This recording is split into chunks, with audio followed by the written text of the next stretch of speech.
Michio, and tonight we're going to read a story from the Brothers Grimm. This book here.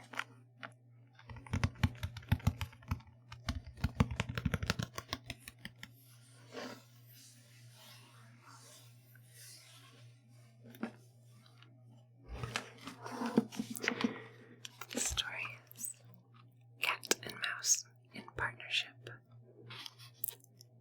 A certain cat had made the acquaintance of a mouse, and had said so much to her about the great love and friendship she felt for her, that at length the mouse agreed that they should live and keep house together.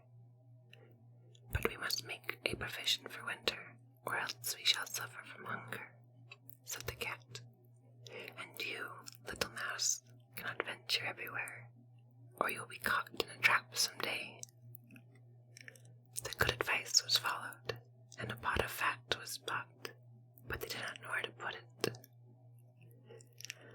At length, after much consideration, the cat said, "I know no place where it would be better stored up than in the church, for no one dares take anyone away from there. We will set it beneath the altar, and not touch it until we are really in need of it." So the pot was placed in safety. But it was not long before the cat had a great yearning for it, and said to the mouse, "I want to tell you something, little mouse. My cousin has brought a little son into the world, and has asked me to be godmother. He is white with brown spots, and I am to hold him over the font at the christening. Let me go out today, and you look after the house by yourself." "Yes, yes," answered the mouse. "By all means go. And if you get anything very good, think of me.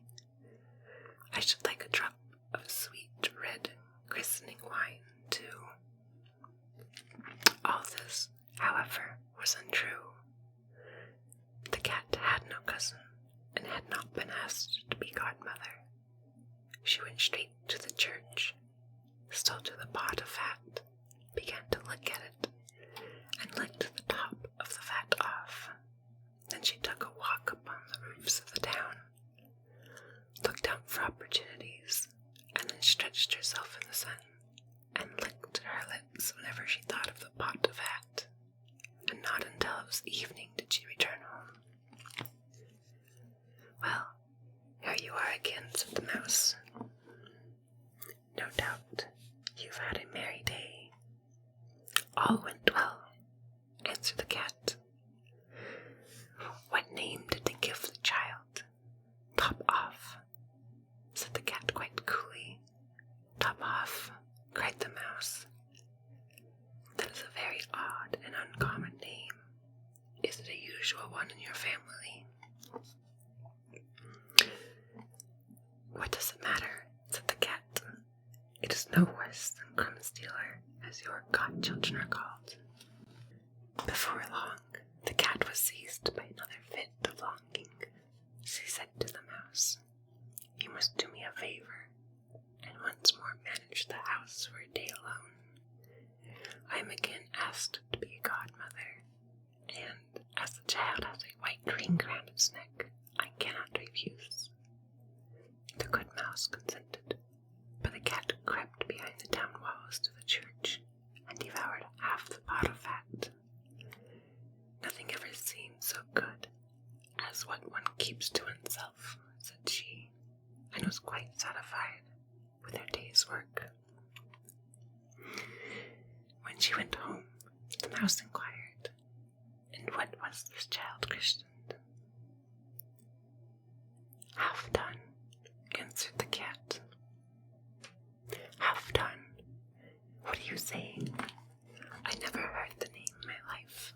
I'll wager anything it is not in the calendar of saints." The cat's mouth soon began to water for some more licking.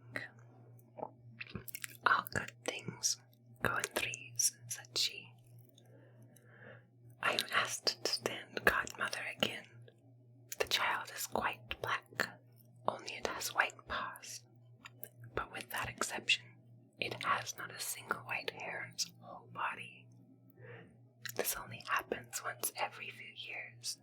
You will let me go, won't you? Top off. Half done, answered the mouse.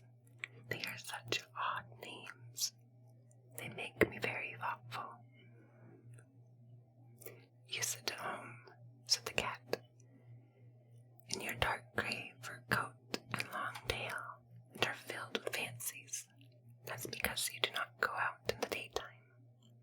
During the cat's absence, the mouse cleaned the house and put it in order, but the greedy cat entirely emptied the pot of fat. When everything is eaten up, one has some peace, said she to herself, and well filled. In fact, she did not return home till night. The mouse at once asked what the name had been given to the third child. It will not please you more than the others, said the cat. He is called All Gone. All Gone, cried the mouse. That is the most suspicious name of all. I have never seen it in print. All gone. What can that mean? And she shook her head, curled herself up, and lay down to sleep. From this time forth, no one invited the cat to be godmother.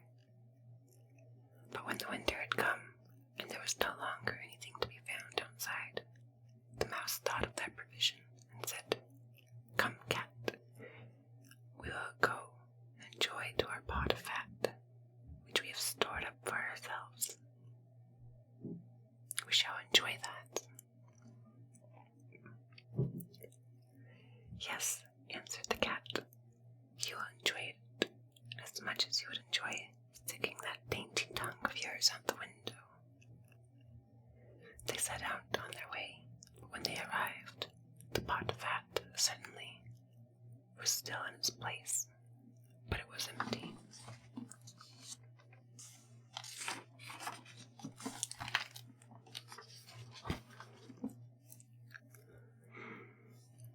Alas, said the mouse, now I see what has happened. Now it comes to light. You are a true friend. You have devoured all when you were standing godmother. First, top off, then half done, then... Will you hold your tongue? Cried the cat. One word more, and I will eat you too. All Gone was already on the poor mouse's lips.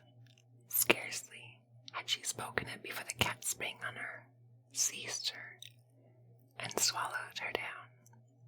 And that is the way of the